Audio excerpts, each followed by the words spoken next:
अस्सलामुअलैकुम, welcome to my easy lectures. आज का जो हमारा टॉपिक है वो है force on a current carrying conductor. आपसे रिक्वेस्ट है कि अगर अभी तक आपने मेरे चैनल को सब्सक्राइब नहीं किया तो नीचे दिए हुए सब्सक्राइब के बटन पर क्लिक करें और नोटिफिकेशन आइकन को भी क्लिक करें ताकि मेरे आने वाली नई वीडियोस की नोटिफिकेशन आपको मिलती रहे। तो चलिए अपने लेक्चर को शुरू करते हैं। अब ये हमारे पास एक करंट कैरिंग कंडक्टर है जिसमें से करंट फ्लो हो रहा है। करंट जो फ्लो हो रहा है उसकी डायरेक्शन इस साइड पर है, इसकी लेंथ, ये टोटल इसकी लेंथ है और मैग्नेटिक इंडक्शन जो है इसमें वो बी है, मतलब जो मैग्नेटिक फील्ड बी इसको शो कर रही है वो बी है, ठीक है, और वो अपवर्ड डायरेक्शन में है। तो अभी हमने देखना है कि इस force on a current carrying conductor, मतलब इस कंडक्टर पर फोर्स कितनी अप्लाई हो रही है, ठीक है।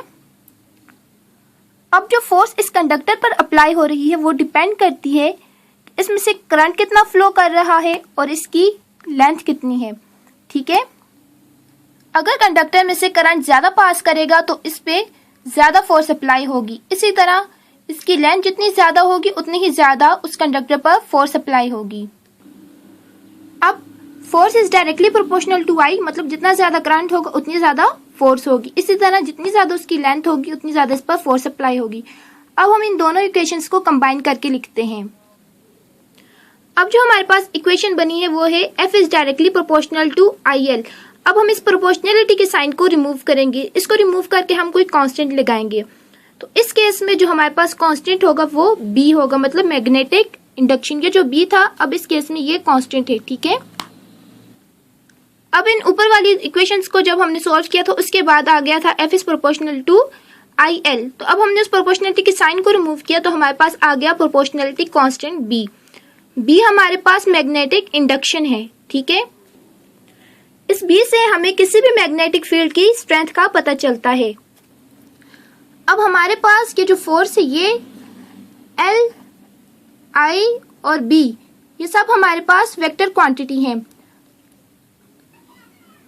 अब चूंकि हमारे पास force B, magnetic induction, length L जो है वो वेक्टर क्वांटिटी है, इसलिए इनकी डायरेक्शन भी करंट की ही डायरेक्शन में होगी और इनका जो वेक्टर प्रोडक्ट आएगा वो है, अब हमारे पास जो इक्वेशन आई वो है F is equal to I L cross B. अब इस L क्रॉस B का जो मैग्नीट्यूड है वो इक्वल है F is equal to I L B sine theta. हमने उस क्रॉस के साइन को रिमूव किया, मतलब मल्टीप्लीकेशन के साइन को रिमूव किया, तो उसके बाद F is equal to I L B sine theta हमारे पास आ गया। और इस इक्वेशन से हमें किसी भी कंडक्टर पर जितनी भी फोर्स अप्लाई हो रही होगी उसका पता चलेगा।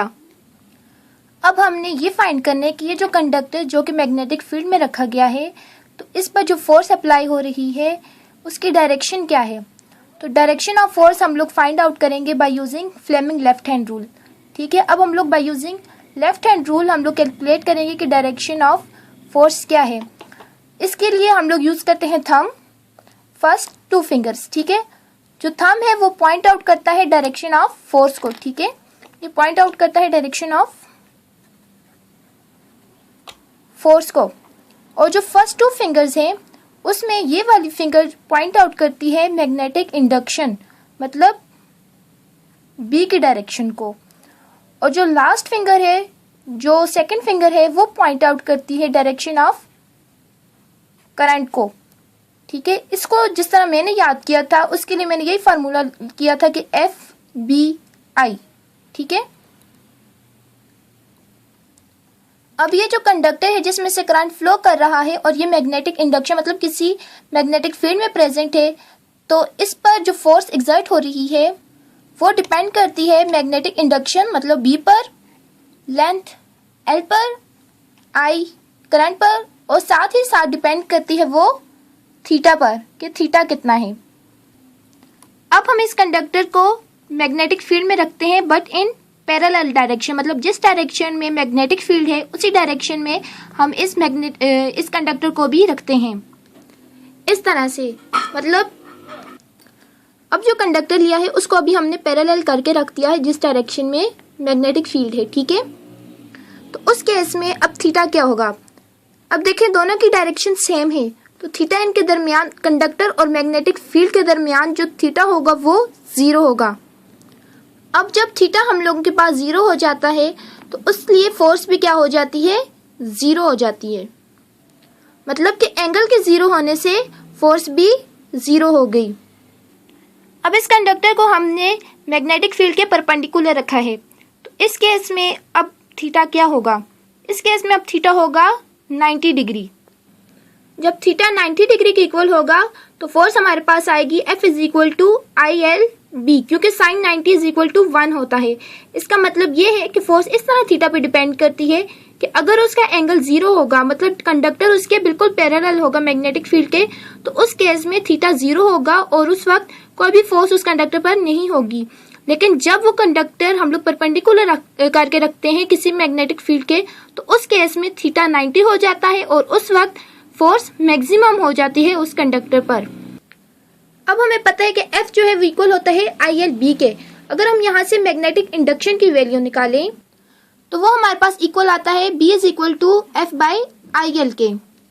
अगर किसी कंडक्टर में करंट है और वो 1 एम्पियर है और उस कंडक्टर की लेंथ 1 मीटर है, तो उस केस में मैग्नेटिक इंडक्शन जो है F के इक्वल हो जाएगा। ठीक है, अब हम मैग्नेटिक इंडक्शन को कुछ इस तरह से डिफाइन करते हैं कि एक कंडक्टर है, a conductor having force F and length 1 meter and current 1 ampere and this conductor is perpendicular to the magnetic field. ठीक है, and it is perpendicular to the magnetic field, then it is called magnetic induction. अब जो SI unit होता है magnetic induction का वो है Tesla. वो किस तरह से आता है? Tesla is equal to, tesla magnetic induction का यूनिट है जो कि इक्वल है न्यूटन इस फोर्स के लिए, एम्पेयर करंट के लिए और मीटर इस लेंथ के लिए। ठीक है, तो 1 टेस्ला इक्वल होता है newton divided by ampere into metre, newton पर एम्पेयर पर metre. Thanks for watching my video. अगर आपको मेरी ये वीडियो अच्छी लगी तो इसको लाइक करें, शेयर करें और कमेंट करें। Thank you.